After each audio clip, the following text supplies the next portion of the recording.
Bonjour, bonjour à tous, bonjour à tous mes abonnés, j'espère que vous êtes en forme. Je suis heureuse de vous retrouver aujourd'hui pour évoquer un sujet un peu différent des autres. Il y a longtemps que je voulais en parler et bon, c'était pas le moment. Là, ça me semble le bon moment. On va évoquer davantage aujourd'hui le côté numérologie et je dirais plutôt numérologie karmique tibétaine telle que je l'ai apprise il y a quelques années. Effectivement, cette numérologie, bon, va rejoindre bien sûr la numérologie plus classique, humaniste, il y en a plusieurs, et on sait à quel point les nombres ont des vibrations et à quel point ces vibrations ont un impact dans nos vies, combien parfois les nombres se répètent, ou tout au long de notre vie, on a toujours un même nombre, chiffre qui se répète, qui est tout le temps là, que ce soit le numéro d'une porte d'hôtel, d'une chambre d'hôtel, que ce soit une place à un concert, que ce soit une place dans le train, que ce soit une date à laquelle on prend son billet d'avion, etc., etc. On voit régulièrement qu'on est attiré en plus ou moins par certains nombres et moins par d'autres. Tout cela, c'est important et ça nous parle et ça n'est pas un hasard. C'est souvent lié à notre, j'aime à dire, identité vibratoire, carte d'identité vibratoire qui est en lien avec notre date de naissance.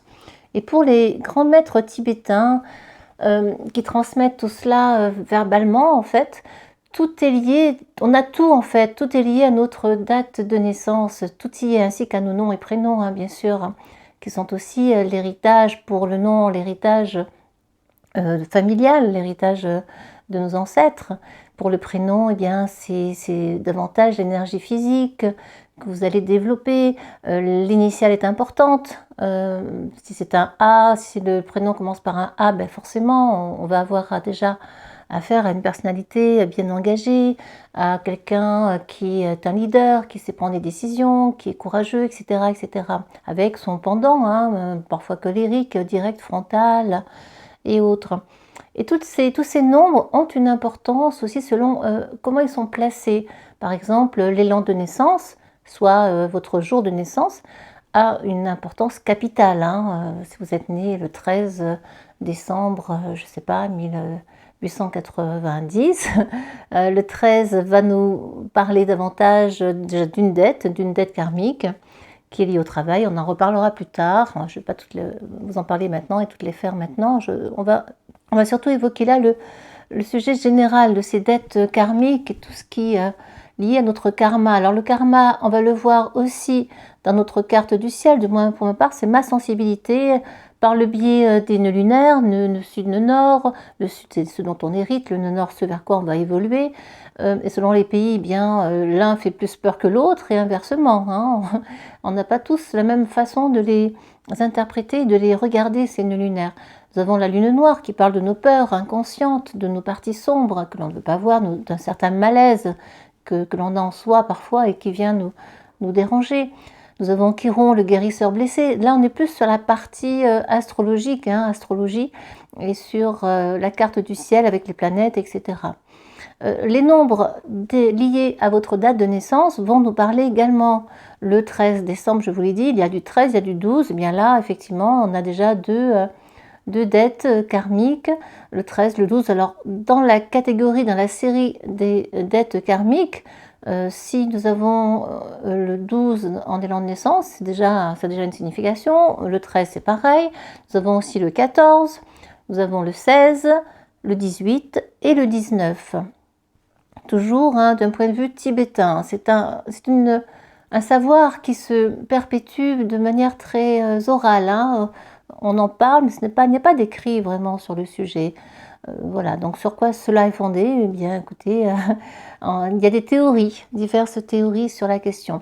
Alors le karma, la notion de karma, c'est quoi? Ça veut dire action, donc une action qui entraîne une réaction qui a forcément des conséquences.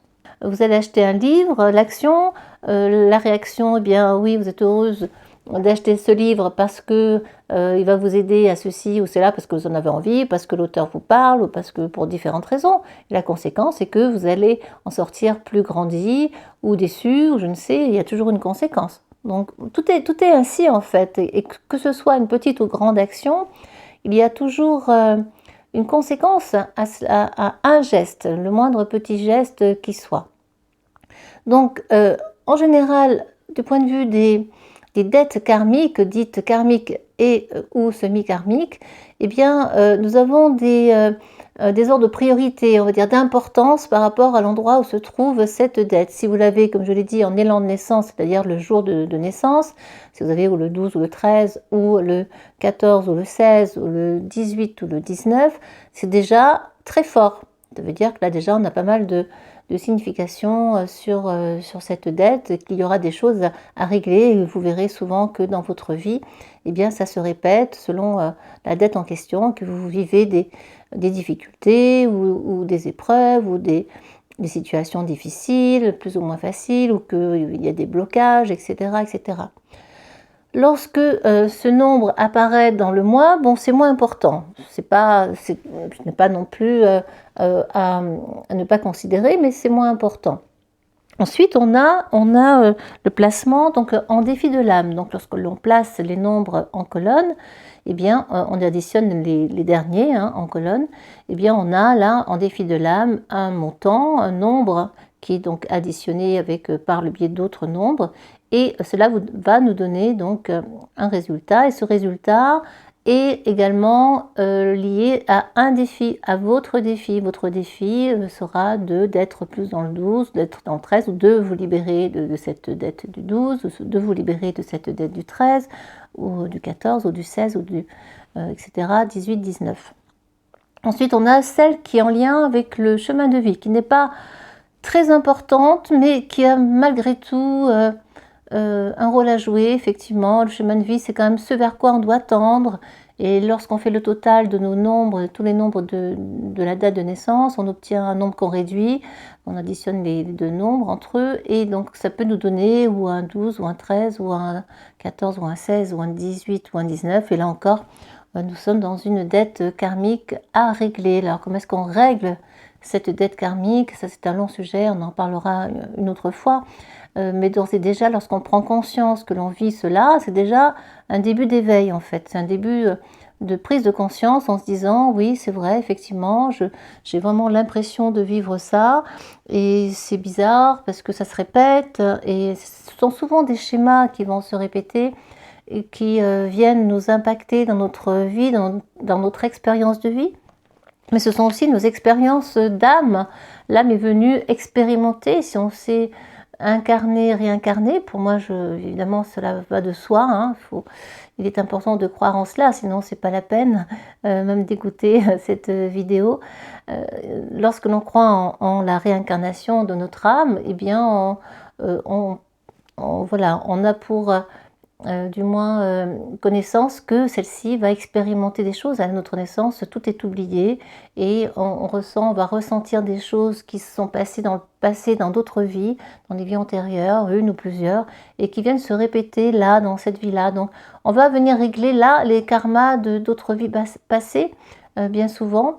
Et c'est pour ça qu'on ne comprend pas toujours ce qui nous arrive, en se disant mais qu'est-ce que j'ai fait donc bon Dieu, si je puis dire, pour vivre tout le temps ceci ou cela, ou répéter les mêmes schémas, ou subir cela, ceci, être victime d'eux, ou être toujours dans un problème constant, récurrent avec mes collègues au travail. Il y a toujours des tensions. Qu'est-ce qui fait que ça se répète, et qu'est-ce qui fait que ça vient vous toucher, vous personnellement? Bien, c'est souvent en lien, voilà, avec ce passé, ces vies antérieures, et ce que vous avez fait dans vos vies antérieures. Ça, vous ne le savez pas. À moins de faire des régressions de vie antérieure. Je sais que j'ai proche de moi une personne qui le fait, et qui le fait très bien, qui propose des régressions de vie antérieure par l'hypnose.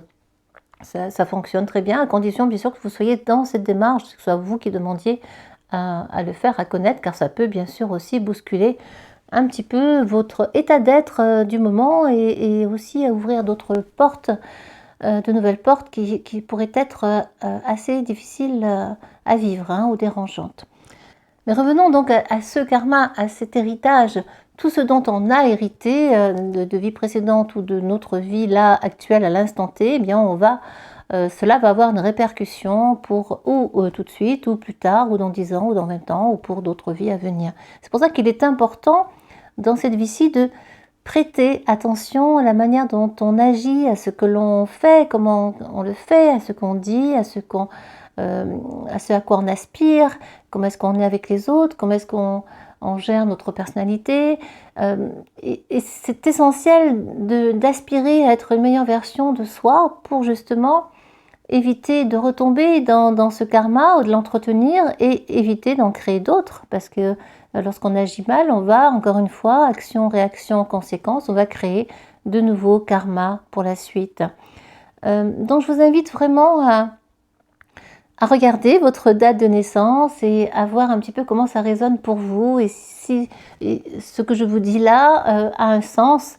On va commencer déjà par la première qui est une dette semi-karmique. Alors semi-karmique, ça ne veut pas dire qu'elle est moins importante que les dettes karmiques.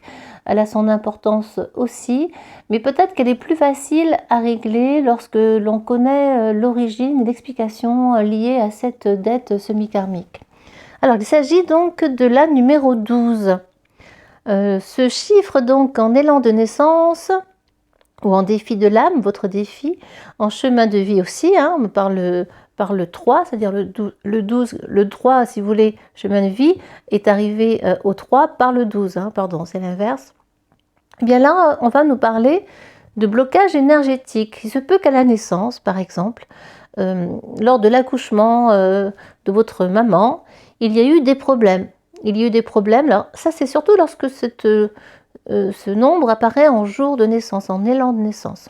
Le 12 décembre, comme moi par exemple. 12-12, vous voyez, je suis bien lotie. Et bien là, on va se poser la question de cet accouchement. Est-ce qu'il a été provoqué? Est-ce qu'il est arrivé trop tôt? Est-ce qu'il est arrivé trop tard? Est-ce qu'il y a eu obligatoirement une césarienne pour pouvoir sortir le bébé? Est-ce que ce fut compliqué? Est-ce qu'il y a eu beaucoup de longueur dans cet accouchement? Est-ce que la maman a souffert énormément? Est-ce qu'elle a eu une embolie ou un autre problème très spécifique? Est-ce que le bébé a été séparé de la maman en couveuse, donc peut-être prématuré, ou parce qu'il y a eu un problème respiratoire, je ne sais, ou en néonatologie, natalogie. Est-ce que voilà, toutes ces questions-là sont importantes car il se peut qu'il y ait une coupure énergétique en fait. Cette coupure énergétique va amener des blocages importants dans nos vies. Blocages souvent liés à la créativité, justement, à des difficultés aussi à trouver l'apaisement, des difficultés à être imaginatif. On ne se trouve pas ni créatif ni imaginatif. On n'a pas d'idées particulières par rapport à cela, on ne sait pas trop faire. Il y a un problème au niveau de l'expression, ce n'est pas parfait, ou on peut avoir des difficultés à parler, à s'exprimer. Donc tout cela, c'est lié à l'expression, parce que le 12 fait le 3, l'expression d'une manière générale, expression de soi, autant au niveau des arts, voilà, expression aussi par rapport à la danse artistique, évidemment ça va avec. La peinture, on ne sait pas peindre, on ne sait pas dessiner, on pense qu'on ne sait pas. Donc il peut y avoir vraiment de gros blocages par rapport à la créativité. Ça c'est important. Donc si vous avez ce cas-là, eh bien écoutez, c'est peut-être un début de réponse à cela, à ces déboires, entre guillemets, à ces difficultés, au fait de ne pas avoir confiance en soi parce qu'on pense qu'on ne sait pas faire. C'est essentiel de se pencher sur la question. Lorsque ce nombre apparaît en défi de l'âme, bien là, on peut se demander, avec ces nombres, donc en défi de l'âme, c'est lorsque les nombres sont additionnés en colonne, les derniers, les derniers. Bien là, on va pouvoir se demander pourquoi est-ce que tout ce qu'on entreprend n'est jamais abouti en fait. On a du mal à finir quelque chose, on a du mal à terminer les choses, on a du mal à aller jusqu'au bout en fait. On va commencer une activité, on va l'achever au bout de 3 mois, on va commencer à s'inscrire à un cours de peinture et puis finalement au bout de 2 mois on arrête. On va commencer un ouvrage et puis on ne le termine pas, on le met de côté. Il y a un projet, on a commencé un projet, on a une belle idée et puis bon finalement ça fait plop. flop. Et donc on ne va pas jusqu'au bout. Donc en fait tout ce qu'on commence, on ne le termine pas. Et ça c'est très révélateur hein, de ce nombre 12 en défi de l'âme. Et si ce 12 se répète plusieurs fois, on peut être et à la fois dans des blocages par rapport à la créativité, au fait de penser qu'on n'est pas capable de créer, et en même temps au fait qu'on ne finisse rien et qu'on a du mal à aller jusqu'au bout de tout en fait. Ça peut être aussi au bout d'une relation, hein, ça peut être au bout d'un travail, d'un emploi, d'une activité quelle qu'elle soit. Hein. Vous commencez le ménage, vous ne faites pas à fond, vous êtes curieux de ceci, vous allez vous intéresser à plusieurs livres, et puis vous n'allez pas au bout, vous n'allez pas jusqu'au bout, vous commencez une formation, vous ne la finissez pas. Et lorsque ce chiffre est en chemin de vie, lorsqu'on a calculé tous les nombres de votre date de naissance entre eux et que l'on trouve un montant et qu'on réduit cela en les additionnant les uns avec les autres, on obtient donc ce 12 encore une fois qui va donner le 3, chemin de vie 3. Mais par le 12 en chemin de vie, eh bien, il se peut qu'il y ait quelque chose qui vous fasse défaut par rapport aux autres personnes, par rapport à vos autres individus. Ça peut être, je ne sais pas, des déficients visuels par exemple. C'est lié souvent au sens. Oui, c'est lié au sens, à l'ouïe, à la vue, à l'odorat, etc. Donc il y a quelque chose qui est un peu déficient, qui n'est pas comme les autres et qui vient vous déranger en fait. Et bon, vous serez obligé de faire avec, mais effectivement, c'est pas satisfaisant. Ça ne vous convient pas totalement.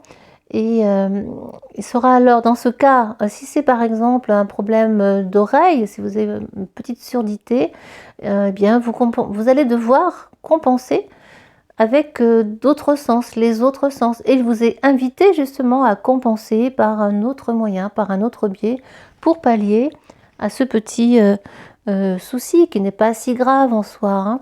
Mais surtout de ne pas s'attarder là-dessus, si c'est le cas, de ne pas focaliser là-dessus et de ne pas s'interdire autre chose en fait. C'est pas parce que il y a une petite déficience quelque part qu'on doit absolument occulter tout le reste. Et c'est justement là qu'il va falloir être plus malin, plus intelligent entre guillemets, et de se dire bon ok, là ça fonctionne pas aussi bien que je voudrais, eh bien je vais aller vers d'autres possibilités, je vais développer davantage le sens de l'odorat, je vais développer davantage ma vue, par exemple. Il y a plein d'autres possibilités, hein, finalement.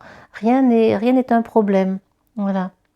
Donc, si vous êtes dans ce cas-là, bien regardez déjà vos dates de naissance, et puis si vous êtes dans ce cas-là, dites-le moi, mettez-moi un petit commentaire, ça me ferait très plaisir.